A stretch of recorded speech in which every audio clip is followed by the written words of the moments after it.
So one of the things I shared in my webinar last week were these ground rules. These are things that you want to discuss with your contractor before the project gets started so that there's nothing left out in the open. You've had a conversation and you clearly know what to expect from one another. First is hours. What are the workday hours? Do you expect the guy to come on the weekends? Do you expect him not so that you have family time? Is he going to be out by 5 o'clock, or are you comfortable with him working till 8 p.m.?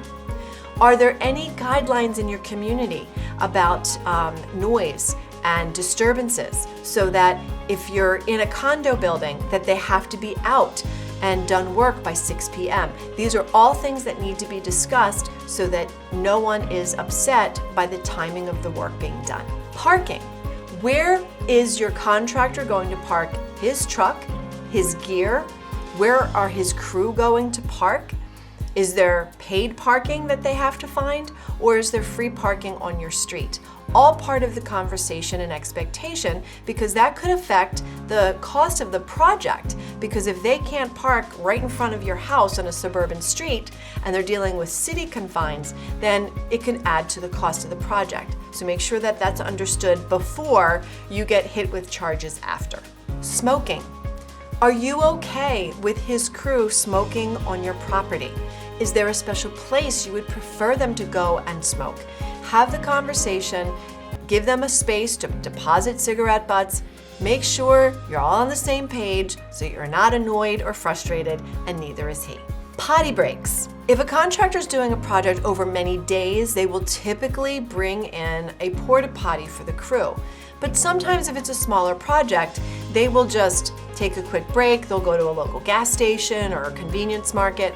So think about that ahead of time so that you're prepared for that question if they ask to use the restroom, as to whether or not you are comfortable with them using your bathroom. Music. I know I love to work by music, and a lot of contractors will prefer to bring their portable radio.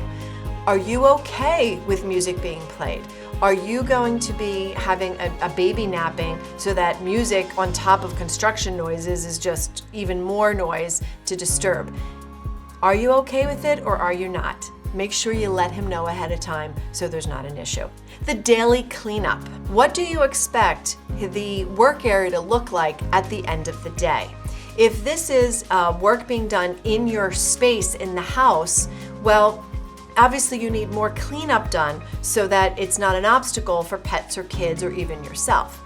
If it's out in the yard, what is the minimum cleanup you expect? So again, kids and pets aren't in harm's way.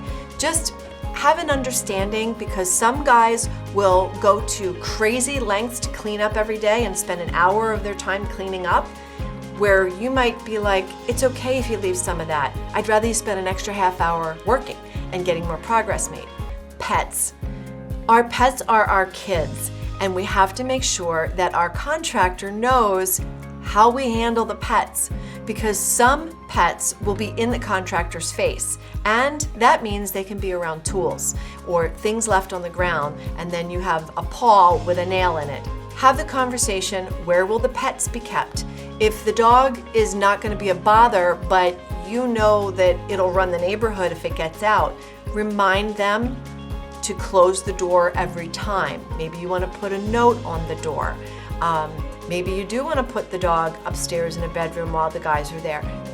Figure that out. Have the conversation so that nobody's unhappy because the dog ran down the street and you're all trying to go find him. And I alluded before to the HOA condo situation where you might have guidelines outside of your own decision that you have to abide by.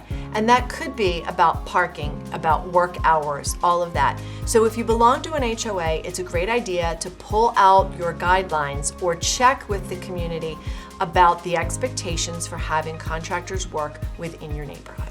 So don't miss out next week.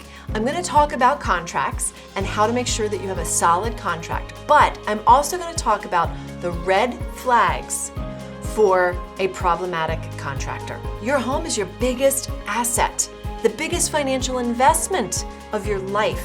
So you need to do everything to safeguard it, its value, and your safety within it. So definitely make sure that you get the video next week. I believe that we all have a responsibility to be smart, capable, and confident homeowners. Like I said before, your home is the biggest investment of your life. So I think it's worth investing some time and energy so that you know how to take care of it the very best way you can. So see you next week.